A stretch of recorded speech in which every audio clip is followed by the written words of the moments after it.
Hello and welcome to the Horti-Culturalists. I'm Stephen Ryan.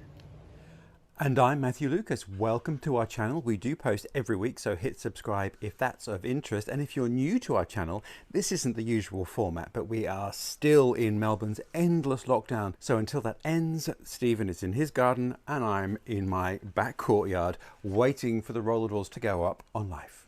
But when it does, we'll be back together exploring his wonderful garden and the world of rare and unusual plants that he nurtures and propagates, and garden visits and visiting other experts in their field. So do hit subscribe and our format will revert back to normal, hopefully in a couple of weeks.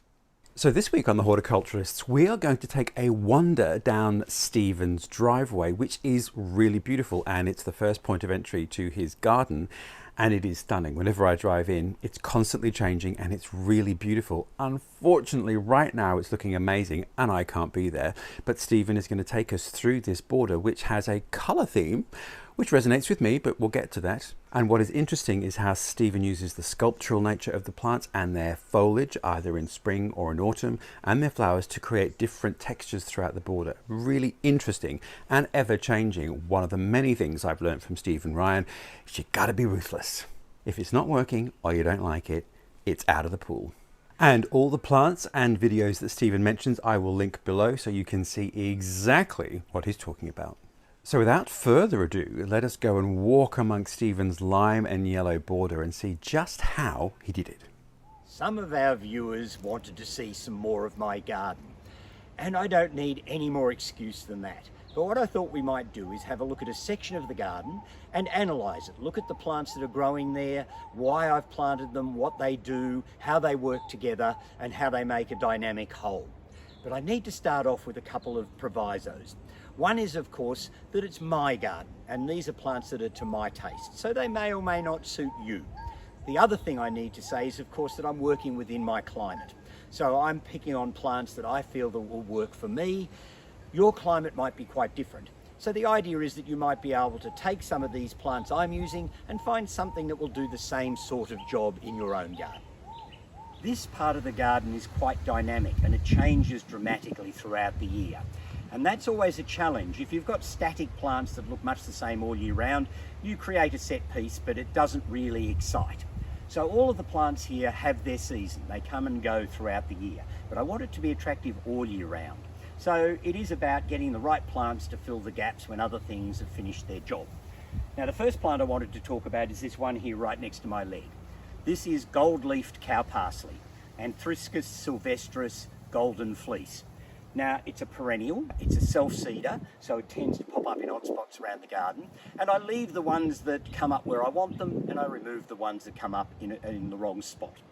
It has little white flowers on it, but it's all about its gold, parsley-like foliage for me. And it's a really fresh, beautiful plant, particularly in spring.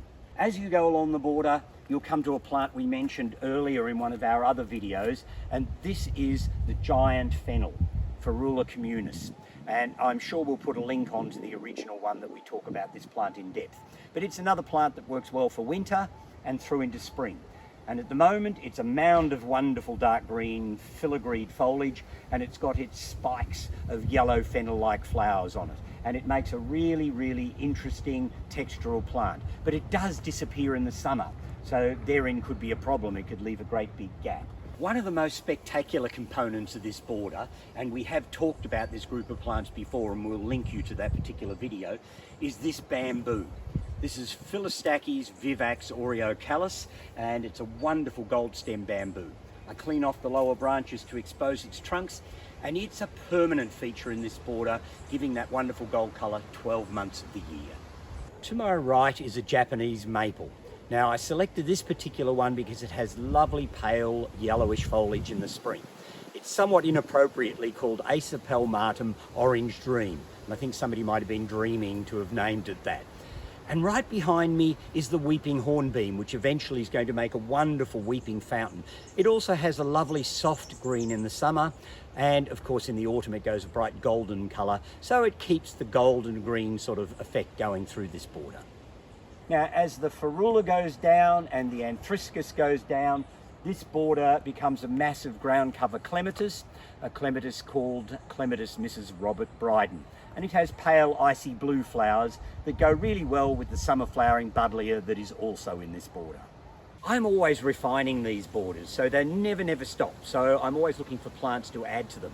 And although it's not making much of an impact at the moment, here I have a gold-leafed Sambucus or Elderflower. This particular one is Sambucus, RACEMOSA, Plumosa, Aurea, which is quite a mouthful, but it basically means it's a cut-leaf golden variety.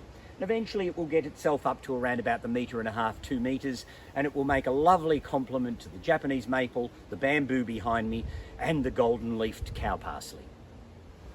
And even on the other side of the driveway, I've tried to carry on that gold and blue sort of combination. So here we have my Howard's End bluebell wood, obviously very small, but masses of bluebells at this time of the year. And to combine with them, I've used the small leaf periwinkle, which is Vinca minor in its variegated form called Illumination. It also has blue flowers, so the blue and gold go really well together. Well, Matthew, I hope that gives you some inspiration, because I think you're trying to put together a yellow and purple border. And we might in fact visit this same area again on another season so that you can see whether it's holding its own in the garden, perhaps in the summer. We'll see you again later. Thank you, Stephen. Yes, it's just looking amazing. I wish I could be up there to see it all in its full glory. And I think it's so interesting, those things that you mentioned about it's ever changing, the shape and form are constantly changing, so you're constantly adding new things and I think taking things away. And it is your garden, Stephen, and it is fabulous, particularly that Ferula communis, which we did do a video about, which you will see up here. And yes, Stephen, you are right. I have in my heart of hearts the desire to create a purple and yellow flowering border at the front of our house, which is being renovated. So that actually might be a good follow-up story, Stephen, because I have been collecting from you rare and wonderful and unusual yellow and purple flowering plants, and obviously trying to get seasonality all year and sculptural forms, etc., etc. So let's go and do a follow-up in about a year's time. And as I mentioned at the beginning, all the plants that Stephen has listed are listed below, and links to the videos that we've made about the bamboo and the Ferula particularly, if you want more details about those specific plants.